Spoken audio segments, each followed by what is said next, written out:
Ni ibisanzwe yuko mu buzima bw'abantu hariho igihe kigera maze bakajya mu rukundo. Iyo umaze kwinjira mu rukundo warangiza ugatangira gukundana n'umuntu, ubuzima bwawe wumva yuko ari ubwe kandi n'ubwe bukamera nk'aho ari ubwawe, gahunda zawe zose ukazimubwira kandi nize nazo bikagenda gutyo, inshuti zawe zikamumenya kandi nize zikakumenya. Bigera rero ahantu maze ukumva yuko uwo muntu agize igice kinini cy'ubuzima bwawe kandi yuko umuhombeje bisa nk'aho waba wibuze. Ku mpamvu nyinshi cyane rero zitandukanye, hari igihe n'umukunzi wawe mujya mushwana mukabwirana nabi cyane cyangwa se mugafata umwanzuro wo gutandukana, ariko wenda utungutu tukaba ari utuntu tworoshye mwakongera wenda gukosora.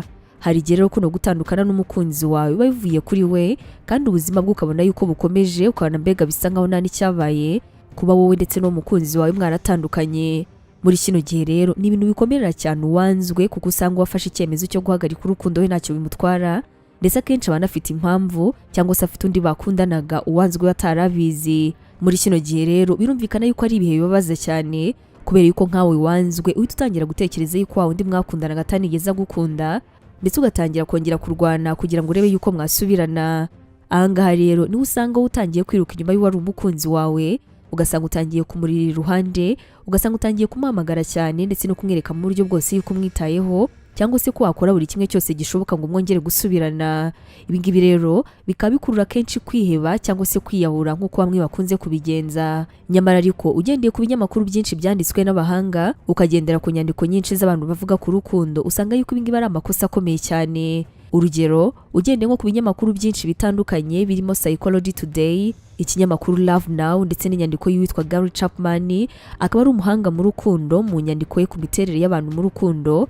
Ibyo byose byerekana uburyo wakabaye witwara nyuma yo gutandukana n'umuntu mwakundanaga, cyane cyane iyo ari we byavuyeho. Izi nama zabo rero kuzikurikiza bikaba bituma uwo mwakundanaga wari utangiye kukwiyemera, ahubwo ari we none utangira kukwiruka inyuma, akenda gusara ngo wongere umuha amahirwe yo kuba mwasubirana. Nyuma rero amahitamo aba ari yawe, aho uyibona byakunda mushobora kongera mugasubirana, ariko kandi nabwo wabona bitakunda rwose ukikomereza ubuzima bwawe, ariko kandi umusigiye kwicuza. Izi nama tugiye kubwira zose uko ari 12 rero, mbere yo kuzitangira nabanza nkakubwira ko rwose atari ibintu byoroshye kuzikurikiza, ariko kandi kubikora nakwizeye yuko rwose bizatanga umusaruro mwiza cyane. Bizakugora, ariko kandi inyungu uzabikuramo nyuma uzabona yuko ari ibintu byari bikwiriye. Uri kuri Red Blue JD, ukaba ugiye kubana nanjye Abayo Yvette Sandrine.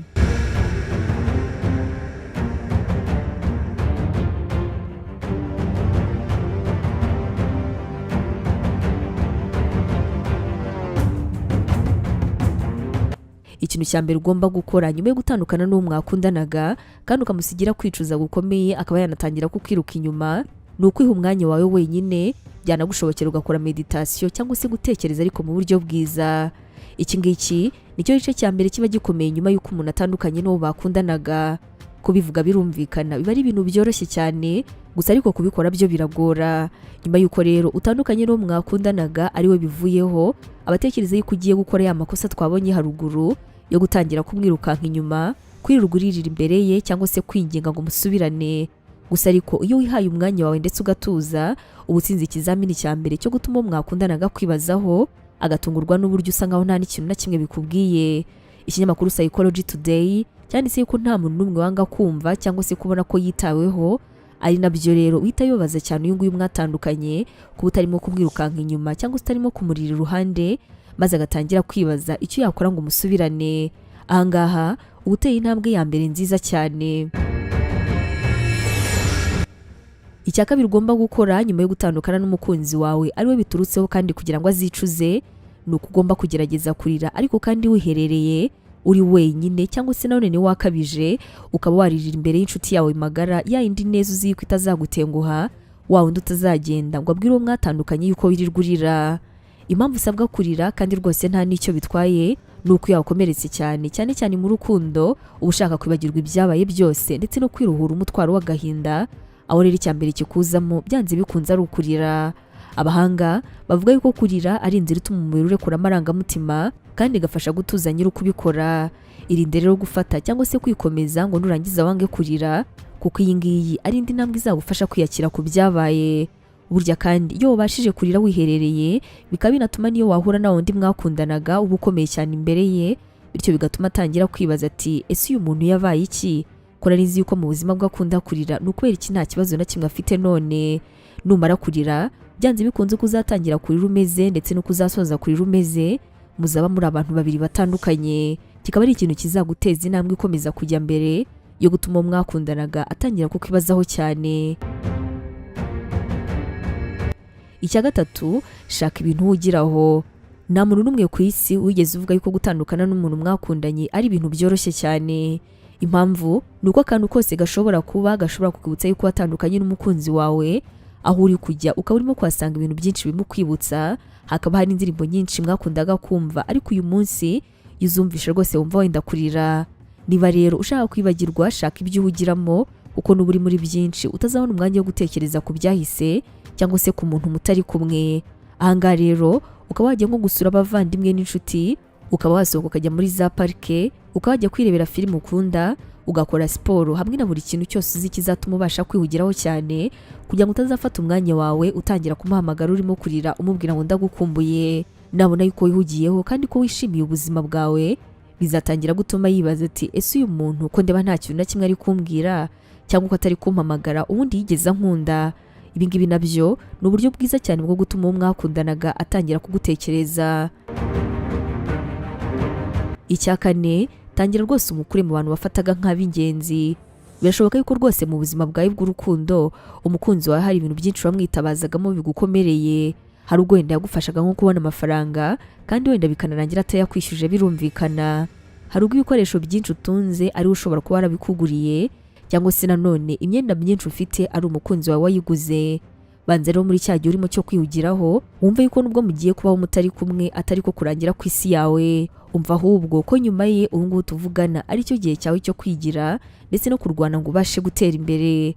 Ndabona yuko mu gihe wamusabaga nk'igihumbi buri cyumweru utarimo noneho kubikora, bishobora kumushimisha n'ibyo koko birumvikana, ariko kandi nanone bizanatuma yumva yuko nubwo adahari rwose ubuzima bwawe buzakomeza kandi bukagenda neza cyane. Icya gatanu, igire nkaho ubohotse ingoyi ye, wishimira ubuzima cyane kurenza uko ari imbere mukiri kumwe. Mu nyandiko ya Gary Chapman avuga yuko iyo umaze kwangwa n'umuntu ahita atangira kumva yuko ugiye gucupira ndetse no gusa nabi cyane kandi ukicwa n'agahinda. Gary Chapman mu nyandiko yakomeza avuga yuko mu bintu wakora mu kwereka umukunzi wawe ko udashobora gucupira harimo kwambara neza cyane, koga ndetse no guhumura kandi ugakora siporo. Uko uzita kuri ibi ngibi bikaba bizatuma ukomeza kugenda nawe ubwawe wikunda, ubone kandi abakubwira yuko urimo gusa neza cyane. Aho ibyo ngibyo uko bizagenda byiyongera bizakomeza kukuzamurira icyizere kandi bituma ubona yuko burya wundi mwatandukanye ari we waguhombye kurenza uko we wamuhombye. No ku ruhande rwe rero nawe azatangira kumva amakuru y'uburyo usigaye umeze neza kandi ko ubuzima bwawe bwakomeje, hanyuma atangire yibaza ati ese nakora iki ngo runaka yongeraho umukunzi wanjye ko abantu bambwira yuko asigaye ameze neza. Iyi ngiyi rero nayo izaba ari intambwe nziza cyane ikomeye yo gukomeza gutera imbere. Uzirinde ikosa rikunze gukorwa cyane cyane n'abakobwa, aho iyo bamaze gutandukana n'abakunzi babo aribo babanze kenshi bakunze kugenda bakicara ahantu bakirirwa barira, bagafata udufoto tubabaje, bagafata mbega ibintu bidashobora gutuma basa neza imbere y'abandi. Nyamara iyo umeze neza cyane rwose biba ari ibintu byiza cyane kandi bituma undi mwakundanaga atangira kwicuza.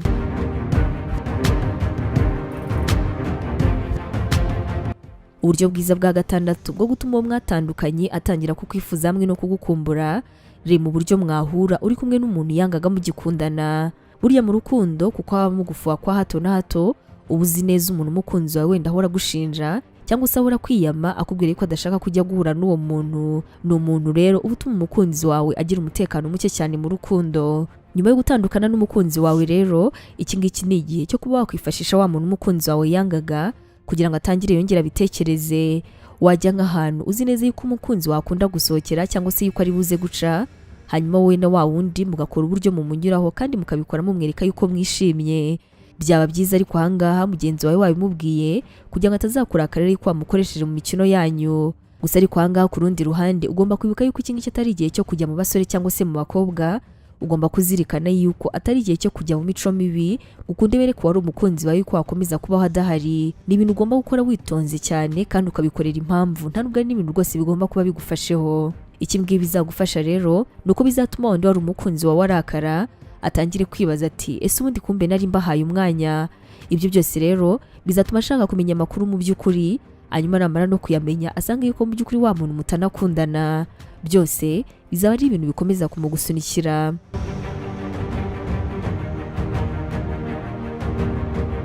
Ikintu cya karindwi ugomba gukora ni ugukoresha imbuga nkoranyambaga neza cyane, cyangwa se nanone ukazirinda, wanazikoresha ukazikoresha kubw'impamvu yumvikana.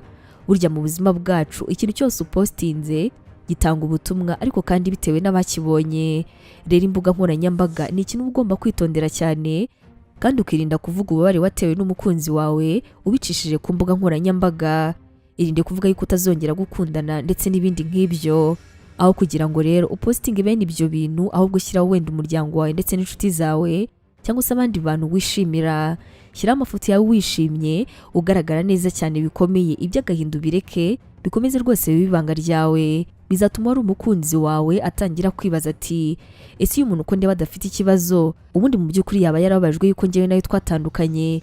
Nari nzi ko namwanze none akaba agiye kubabara, ariko kandi ndabona yishimye. Ni intambwe nziza rero yo kuba yakongera kwifuza kwinjira mu buzima bwawe, ndetse no kuba yakongera kugusaba amahirwe ngo musubirane. Ikintu cya munani ugomba gukora mu kwereka umukunzi wawe yuko yahombye cyangwa se ko yagukumbura, ni ukugira ibanga ry'ubuzima bwawe. Hari igihe uba ukundana n'umuntu hanyuma mwatandukana agatangira kwigira nk'aho abaye umuzamu wawe, agahora ashaka akantu kabi wakora ngo akavuge, cyangwa se nanone abifate nk'impamvu yo kuba mwaratandukanye. Ni ikosa ribi cyane rero kuba wamuha uruvugiro ugatuma abona aho atangirira kwiha. Kora uko ubashije kose ntamenye ubuzima bwawe, kandi ntanagira icyo amenya, ugerageze amenye ibyiza gusa, ibibi byawe bikomeze bibe nyine ibanga ryawe. Kandi byaba byiza unabyirinze, kuko nta n'impamvu rwose yo gukomeza kubikora. Ibi ngibi rero usibye yuko bizanazana wa mukunzi wawe wakwanze, ahubwo bizanazana abandi bantu b'ingenzi mu buzima bwawe. Burya kugira ibanga ry'ubuzima bwawe ni ikintu cyiza cyane, kuko binagendana no kwiyubaha.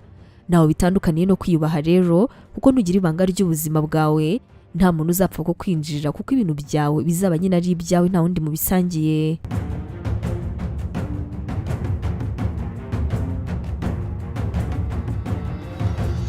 Ikintu cya cyenda ugomba kuzirikana ni ukudahubuka mu gihe cyose watandukanye n'uwo mwakundanaga. Mu gutandukana n'umukunzi wawe haza abasore cyangwa se abakobwa benshi, yewe muri aba ngaba harimo n'abandi wari waranze. Iki ngiki rero ni igihe uba ugomba kwitondera cyane, kuko akenshi aba ngaba harimo ababazanywe no kugukina ku mubyimba, kugutesha umutwe cyangwa se kugufatirana. Kubitondera rero kandi ukabanza gutuza ngo udahita wirukira mu rukundo, ni ikintu cyiza kizagufasha cyane. Uba ugomba kwitonda kuko abaza bose aba harimo n'abakuryarya. Ikintu cya cumi ugomba gukora, gerageza kwisuzuma nka nyuma y'amezi 3 mutandukanye. Nibyo koko umaze igihe kinini utandukanye n'uwo mwakundanye, mwabwiranaga buri kimwe, mbese buri umwe yumvaga ko ubuzima bw'undi butabaho adahari. Ariko se nanone banza wibaze bino bibazo uti, ko maze amezi 3 ntandukanye n'umukunzi wanjye ndamukumbuye, birashoboka yuko rwose umukumbuye. Ibaze wenda kino kibazo nanone, ese koko nahombye bingana iki tutari kumwe? Nusanga uko warahombye ibintu byinshi, ushobora kongera gutekereza kumuha amahirwe. Ariko nanone nusanga nyamara ibintu wahombye ari ibintu wakomeza kurwanira kandi ukazabigeraho, rwose nta mpamvu nimwe yo kuba mwakongera gusubirana. Ibaze kandi uti, ese yitwaye ate muri kino gihe twaratandukanye? Yitwaye nk'aho abohotse, cyangwa ahubwo yitwaye nk'umuntu ubuze ikintu cy'agaciro mu buzima bwe bwose? Ikinyamakuru Love Now cyanditse yuko uko wumva ukunda umuntu cyane, kenshi uba uhumywa n'ibintu bitanahari, ku buryo ahubwo gutandukana nawe ari ikintu cyiza cyane gishobora kuguhumura, kandi kikakwereka ibindi bintu utari warahaye agaciro mu rukundo rwanyu. Birashoboka yuko rero kuba yarakwanze byari amahirwe cyane kuri wowe yo kuba nyamara yakwereka yuko uriya muntu atari ingenzi mu buzima bwawe. Ikintu cya 11 ushobora gukora kugira ngo umukunzi wawe azicuze kuba yarakubuze, cyangwa se nanone atangire rero kongera kukwiruka inyuma, muca amazi ariko kandi mu kinyabupfura. Ahangaha rero biri buze kujyana no kutitabira ibirori yumvaga yuko uri buze kuza kujyamo, biri buze kujyana nuko ahantu hose yarazi neza yuko uri buze kuza kujya, kuko nyine mwashoboraga kwahurira, uri buze kumutungura maze ntuhajye. Urugero wenda niba mufite nk'inshuti mwari muhuriyeho yakoze ubukwe cyangwa se anniversaire, ariko ukaba ubizi yuko uyu nguyu yahoze ari umukunzi wawe, byanze bikunze ari buze kuza kujyayo, wowe bireke maze utanga impamvu yo kutaza kwitabira hakiri kare. Nagiye akakubura, azifuza kumenya amakuru yawe, agira amatsiko menshi cyane y'ibyabaye. Ahangaha kandi uzakora uburyo amenye yuko wari wishimye aho wari uri, kandi wenda binagushobokeye uzategura ibindi birori.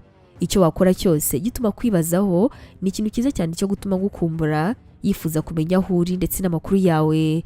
Ibi kandi uzanabihuze no kwanga kwitabira ubutumire bwe, ubikore nta gasuzuguro karimo, ariko nyine ntiwitabire ibintu byose arimo kugutumiramo. Naramuka aguhamagaye reka mubere ikigerageza azicuza. Bwa mbere wenda aguhamagaye ushobora kumwitaba, bwa kabiri witabe wumve ko ibintu agiye kukubwira byihutirwa, ariko kandi niwumva bitihutirwa umubwire ko ubuze cyane kuza kongera kumuhamagara. Ibi ngibi ubikorana umutima mwiza kandi ucishije bugufi, kuko n'ubundi usanzwe ubikora iyo uhuze bya nyabyo. Uyu wahoze ari umukunzi wawe ari buze gutungurwa n'ibyo uri gukora, ategereze yuko uri buze kuza kumuvugisha, ariko kandi ntubikore ugire nk'aho wabyibagiwe nubwo mu by'ukuri nta kintu waba urimo gukora. Nakwandikira umusubize hashize nk'umunsi cyangwa se amasaha 7, ndetse naramuka yongeye kuguhamagara wenda ugapfa kwemera kwitaba, ugerageze uri ahantu nko mu rusaku wishimye urimo guseka, uhita umukupa maze umubwire kuza kongera kumuvugisha, ariko kandi nanone ntubikore. Nimwongera kuvugana akakubaza impamvu utamuhamagaye kandi ariko wari wamubwiye, uvuge ko wari kumwe n'inshuti zawe maze bikarangira wibagiwe, cyangwa se ko warebaga agafilime keza ukibagirwa, hanyuma umusabe imbabazi nanone umubwire ko uza noneho kwikosora ukamuhamagara, ariko nanone ntubikore. Ikinyamakuru cyitwa Psychology Today cyanditse yuko mu gihe ibi ngibi bikozwe neza bisaza mu rwego rukomeye uwo mwakundanaga, yaragize akabazwa nuko utakimwitayeho, akibaza yuko wenda uri mu rukundo n'undi muntu n'ibindi nk'ibyo ngibyo bitandukanye, bikaba bizatuma yongera imbaraga mu rukundo rwanyu, atangire kugusaba yuko mwahura kugira ngo niba yanabona icyahindutse mu rukundo rwanyu. Kino kintu cyo kwima umuntu ukunda kirababaza cyane ndetse kiranagora, ariko kirakora cyane mu gihe kizaza. Birashoboka yuko ushobora kugikora none ahangaha utekereza yuko ari ibintu bizoroha, ariko watangira kubikora bikahita bigukomerera. Gusa ariko nubwo bigoranye cyane, nubwo atari ibintu byoroshye kuba wakwima umuntu ugukunda, ni ibintu birimo kubaka ahazaza hanyu hakomeye mu buryo burengeje urugero.